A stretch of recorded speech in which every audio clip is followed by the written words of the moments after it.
Hello and welcome to Homeopathy and the Science of Healing. My name is Dr. Cyrus Thomas.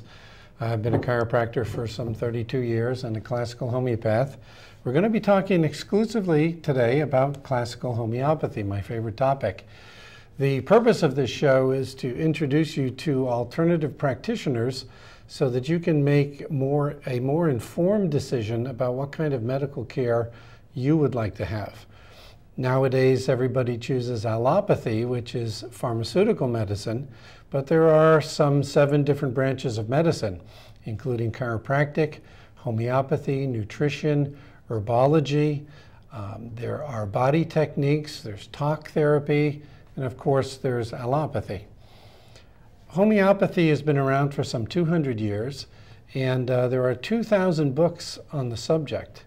The United States has fewer homeopaths than most countries. We have maybe 300 to 500. Other countries have 14,000. India has 250,000. India has 200 colleges of homeopathy. In France, you can specialize as a homeopath once you are an MD. And homeopathy is also very popular in Holland, England, Germany. Brazil has some 14,000 MD homeopaths, Argentina some 8,000. So this is a topic very few Americans know about, but we're going to teach them something about it today. My guest today is Myra Nissen, and she's been a classical homeopath for how long, Myra? About 6 years. 6 years? Yeah. And you love it? I love it. Yeah? Where do you practice? I practice in Walnut Creek. Great. And we'll get your phone number and your website address soon. What is homeopathy? Oh, well, you said it pretty well. It's a system of medicine that stimulates the body's self-healing mechanism. It uses minute doses of substances found in nature to elicit the body's healing response. And because the doses are so minute, scientists have trouble with it. They do. But shouldn't we really base the efficacy of our medicines on the results? Well, we should. And not always on knowing how they work? That's I mean, there are right. many herbs that have been working in many countries for a long time, but those people don't know how they work, but they know what herb to give. And if they don't see a harmful effect from it, they keep giving it. Well, that's true. Right? So, wish it was that way with homeopathy, but our culture wants to know exactly how everything works. Where did you study? I studied at the Pacific Academy of Homeopathy in San Francisco, which was a 3-year program. And how does homeopathy work? Care to venture? Well, we don't really know exactly how it works, but there's growing studies to demonstrate that it does work. But it works by eliciting the body's self-healing capacity to resolve illnesses. Why do they say like cures like? Well, that's the way that the property of the remedy works. If you think about coffee, for example, if you drink a lot of coffee, you're going to have trouble sleeping. And there's a homeopathic remedy made out of coffee called caffeia, and that remedy can help cure insomnia. And what happens if you didn't have insomnia and you took that remedy all the time? Well, if you took that remedy all the time, you'd develop insomnia, most probably. Right, because it will produce the same symptoms in a healthy person as it can remove in the ailing person. That's right. That's a great principle. Homeopathy has been used by a lot of famous people. Yes, it has. Like who? Yes, well, Mahatma Gandhi is Yeah. very famous. There's a lot of quotes from him. Can I say a quote? Yes. He said, I had this printed up one time and on a plaque, and I gave it to an Indian homeopathic friend of mine. Gandhi said, homeopathy is the most effective branch of medicine with the greatest number of cures. It is the most economical and is the most researched. What do you mean by research? By research? Those are the studies that have been done on the efficacy, as you were saying, in the epidemics, the various epidemics throughout history, and how homeopathy has proven effective in cholera epidemics and influenza and typhoid and many others throughout the generations it's been around. What are some other famous people who have used it? There's, thank you, Henry David Thoreau and Paul McCartney. Yeah. And the British royal family, they actually have their own homeopath. And Jennifer Aniston. Oh, yeah. And Everett Koop, who's the founder of modern medicine. So I get to tell my Everett Koop story Yep. now. Everett Koop went to a radio station to do a show on AIDS. He wanted to be the person who really changed the state of AIDS on the world today. He got to the radio station, and the announcer told him, "We're not going to be talking about AIDS today." He said, "What do you mean? Why not?" He says, "Well, a couple of hours ago, before you came, these guys came and told me that I can't talk about AIDS, and that if I do, I'll be in big trouble." Wow. At which point, Everett Koop was wondering, who's really the Surgeon General here?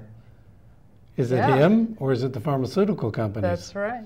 So that wasn't too good. Wow. Yeah. I think Mick Jagger used homeopathy at one time, too.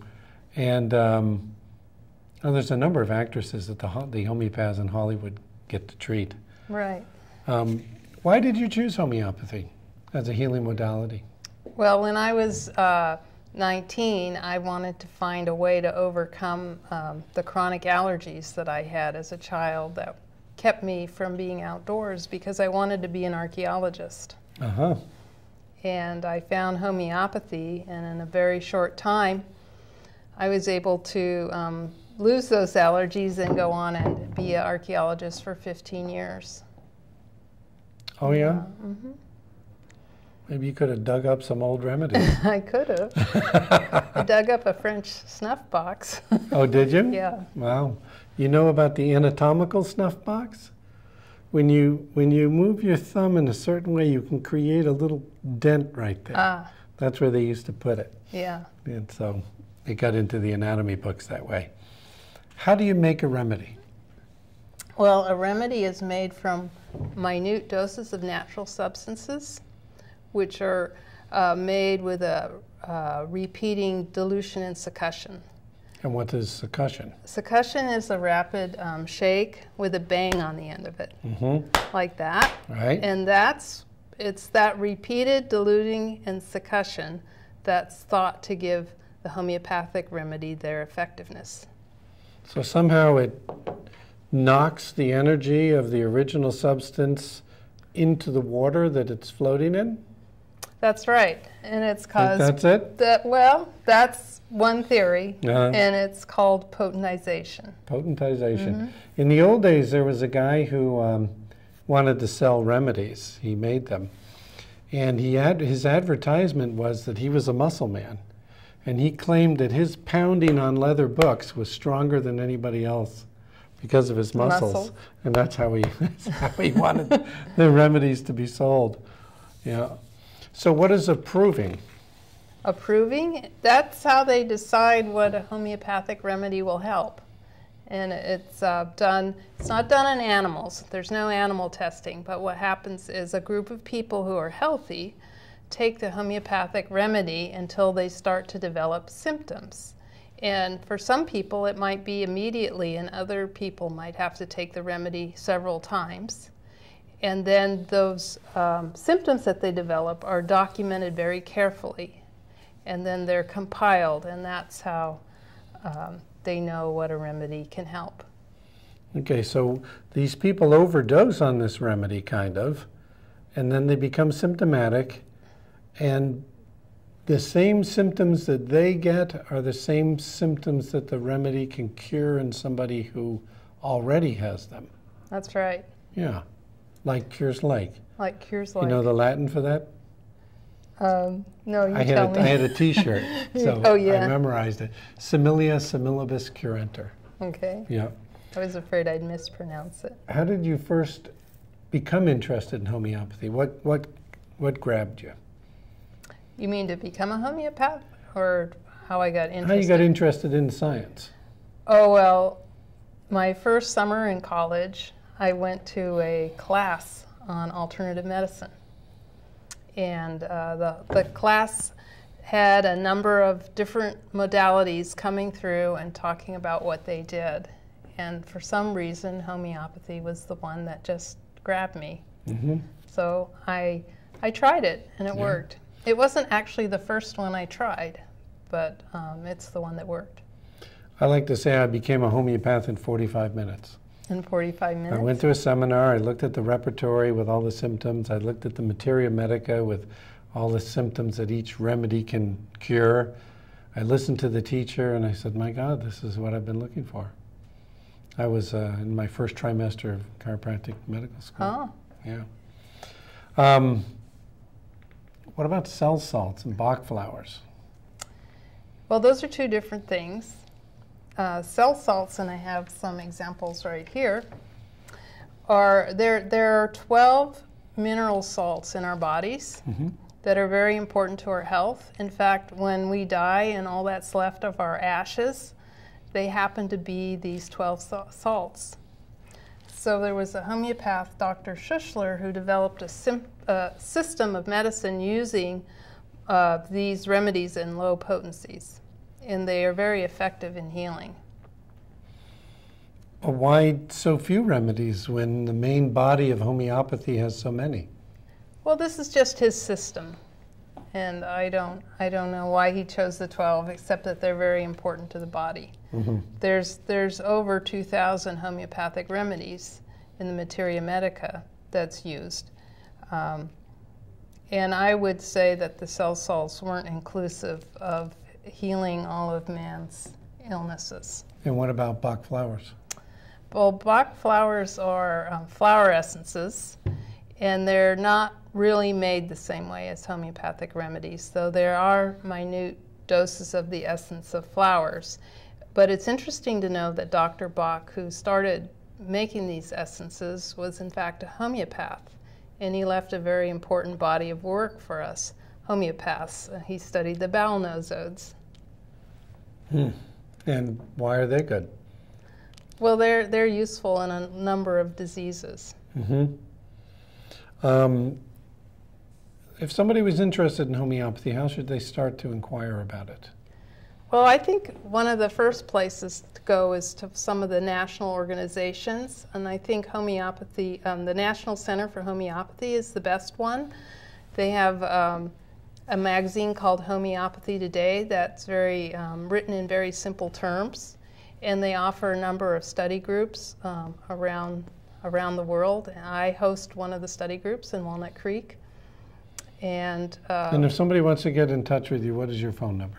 My phone number is 925-826-3858. And your website? Is www.MyraNissen.com. Spell Myra Nissen. MyraNissen. .com. Okay, enough of this intro to homeopathy. What are the constitutional remedies? Well, a constitutional remedy can be any remedy that fits a collection of symptoms. But it's not a remedy you would think right off the bat for diarrhea or headaches. It may or may not be. But when you're going for the, it may or may not be, but when you're going for the constitutional, what are you doing? Oh, you're getting the remedy that best suits the whole person. The whole person, including the personality? Yes, it can include the personality as well. So then you must ask patients some embarrassing questions. Depends on the patient whether they think they're embarrassing or not. Yeah, right? But do you ask them anyway? I ask them anyway. Yeah. Okay. And it's important for me to note whether they're embarrassed by the question. All right. That would give me a clue. Sure, it would. I like to think, I give an example of pulsatilla as a constitutional remedy, where they're very changeable. And so George Vathulkas, the Greek homeopath, I think he told the story one time where this woman was extremely upset. She was crying and she was yelling at her husband, and the doorbell rang, And she went to the door and, oh, hi, how are you? I haven't seen you for a while. Nice to see you. Okay, here you go. That's what you needed. Shut the door. Right back into it with her husband. She was able to change that rapidly. And other remedies can't do that. You take a Natrum muriaticum made from salt, and they're going to hold on to those feelings. They're not going to release them. You know, like salt holds on to water, and it holds on to urine and feces and sweat. It holds on to everything. Nat murs are going to hold on to their feelings. What has been your constitutional remedy? My constitutional remedy? I've had many. Yeah? Actually, the one that I found made the most marked change in me was Hira. Hira. And what is it made of? It's a plant-based remedy. And what is unique about it? It's a very isolated, lonely remedy. And it has the feeling I'm going to give away some of my state. Care to share? Yeah, I guess. Because it changed me profoundly, and I'm no longer the person that I was before I took it. And you went from feeling isolated to being more in the world? Isolated and not right, you know, not bad, but something was wrong with me. But you didn't know what it was. I didn't know what it was, but I just bet you there are a felt few that. hundred people watching the show right now who feel that way. That's right, there probably are. And they probably all want to go feeling. run out and buy Hira. Well, it might not work for them. Now, why is that? Because you have to take more into consideration than that's just that emotion. Right. You have to take in the picture of the whole person. The whole person. And what constitutes the whole person? Just physically and mental, emotional, and generals. So the physical symptoms, their emotional state, the mind. The mind, the spirit, even what their fingernails might look like. And how skin, good the teeth are. Their teeth. Yeah. Eye, ears, nose, and throat, digestion, urinary, bowel. The whole works, right? The whole works. Wow.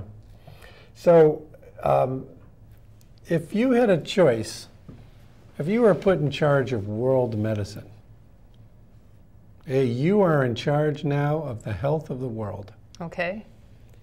Would you have people see homeopaths first? I think I would. I think most homeopaths would. Well, actually, for me, I learned that about 15 years into homeopathy, I realized that I could go to a homeopath first. And oh, yeah? Yeah. It took that long? It took that long. Wow. So I mean, if it took me that long, I can understand why a general person who doesn't know much about homeopathy is skeptical. Right. Oh, no, it's the first thing I do. Oh, you go to the homeopath first? Of course. Of course. Because if they made me the health megalomaniac of the world, everybody would see a homeopath first. And then the homeopath would decide whether they needed to go to an allopath, a chiropractor, nutritionist, an herbologist, Ayurvedic, psychologist, body worker. But the homeopath would decide. The homeopath would decide. Right. And of course, if it was national medicine and people weren't hogging patients like they are nowadays, then we could have them see 2 or 3. That's right. And it would be quite nice. Yeah. Yeah, homeopathy is very complementary. It is. Do you find that people who are on pharmaceutical medicines don't react to remedies well? You know, it depends. I have good success. And it depends on the potency and the remedy. And it's interesting, sometimes you can't give the constitutional remedy, and sometimes in those cases. You have to open it through a back door. Uh-huh.